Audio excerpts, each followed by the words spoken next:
Sanitiser लगा लगा के मार रहा था तुम्हारा भाई, हम कभी भूलेंगे? ओहो तुम भी ना एकदम बुद्धू हो।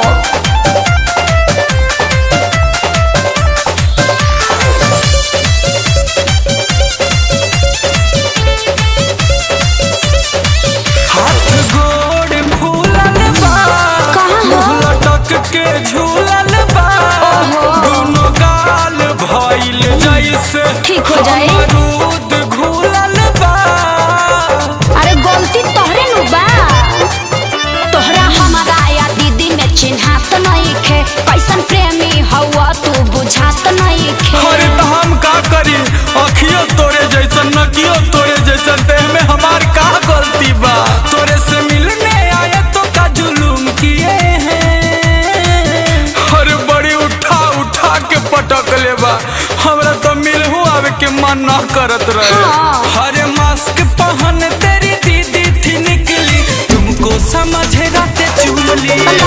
क्यों करते हो? पहन तेरी दीदी थी निकली, तुमको समझे राते चूम लिए हैं। अरे हमार दीदी ही तो हमरे नियन नु होई।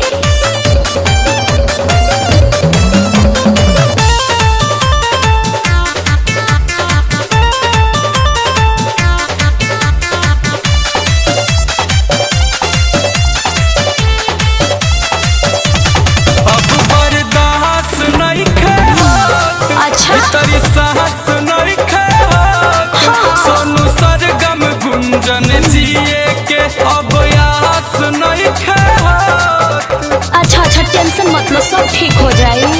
तोरा सन का काम रहे बोल गइला के, हमरा घर भर से तोहरा अझुरइला के। अरे हम बार बार कह न रहे हैं कि हम चिन्हिए नहीं पाए हैं, और उस समय हमको कुछ बुझाइबे नहीं किया और हम ले लिए। अरे क्या क्या ले लियो?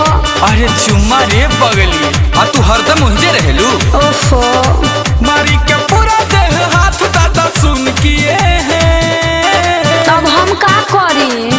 अरे मास्क पहन तेरी दीदी थी निकली, तुमको समझ पूरा चूम लिए हैं। मास्क पहन तेरी दीदी थी निकली, तुमको समझ राते चूम लिए हैं। ठीक बा चलो 4 गो सुई दिवा दी। अरे हमर सोना।